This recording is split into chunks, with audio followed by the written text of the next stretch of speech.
कुछ सोचना पड़ेगा। मैं जर्नैलों से भी कहना चाहता हूं कि वर्दी पहनकर और सोने के बल्ले लगाकर अगर आप ये समझते हैं कि आप पाकिस्तान को खूबसूरत वतन बना सकेंगे, मैं पाकिस्तान की एस्टेब्लिशमेंट को भी कहना चाहता हूं, मैं पाकिस्तान की इस मुतकब्बिर ब्यूरोक्रेसी को भी कहना चाहता हूं, मैं पाकिस्तान के इस मफाद परस्त तबके और इन सियासतदानों को भी कहना चाहता हूं कि अब आपके बस में पाकिस्तान की खुशहाली नहीं है, अब तुम रास्ते से हट जाओ। हम इंशाअल्लाह पाकिस्तान को अल्लाह के फजल करम से एक खुशहाल और मुस्तहकम सरजमीन बनाकर देना चाहते हैं।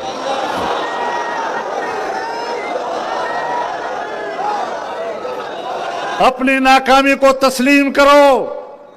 इदारों की कुव्वत को तुम गलत इस्तेमाल कर रहे हो और तुम्हारी गलत रविश और गलत हुक्मरानी के नतीजे में आज पाकिस्तान में कदम कदम पर इज़्तिराब है, खून बह रहा है, हुकूक सल्ब हो रहे हैं, कौमों के वसाइल पर कब्जा किया जा रहा है और जमीयत उलमा इस्लाम है जो पाकिस्तान के हर सूबे के अवाम को उनके हुकूक का अलम बुलंद रखे हुए हैं। हम सूबाई हुकूक के अलम बरदार हैं और हमारा नारा यही है कि अगर सूबे सिंध है तो सिंध के वसाइल पर सिर्फ सिंध के अवाम और उनके बच्चों का हक है और किसी के बाप को भी यह हक हासिल नहीं कि वो सिंध के वसाइल पर जबरन कब्जा कर सके।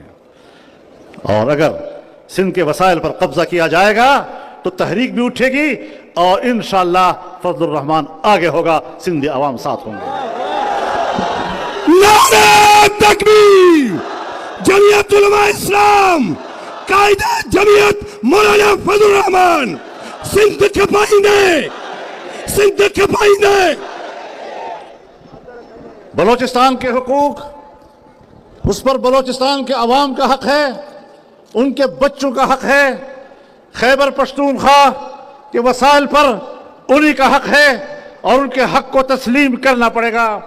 पंजाब के हुकूक पर पंजाब के कौम और पंजाब के बच्चों का हक है। हम ना अपना हक किसी को देना चाहते हैं और ना किसी का हक छीनना चाहते हैं, लेकिन हुकूक की जंग, इसकी तालीम मुझे दीन इस्लाम अता करता है। और फिर उलमाए किराम बैठे हैं, इस रिवायत को भी सामने रखें कि मन कुतिल दून हक़्क़िही फ़हुव शहीद, कि जो अपने हक के लिए मारा जाएगा उसे भी शहीद कहा जाएगा। इस रास्ते में कुर्बानी दी जा सकती है। मेरे मोहतरम दोस्तों, पाकिस्तान को अनारकी की तरफ धकेला जा रहा है।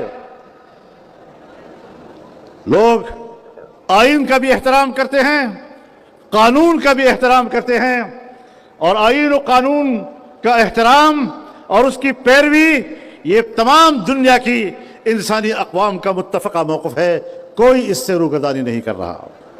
लेकिन अगर मेरे मुल्क में कानून नहीं है और कानून है तो उस पर अमल दरामद हुक्मरानों की तरफ से नहीं, अगर मेरे मुल्क में आईन है और उसको हमारे मुल्क के आमिर और नाजायज हुक्मरान खिलवाड़ बनाते हैं तो फिर कौम भी जानती है कि अगर मेरे आईन का मजाक तुम उड़ाओगे, अगर मेरे कानून को हाथ में तुम लोगे तो फिर मैं भी पाबंद नहीं हूं, मैं भी अपने हुकूक की जंग पूरी कुव्वत के साथ लड़ूंगा।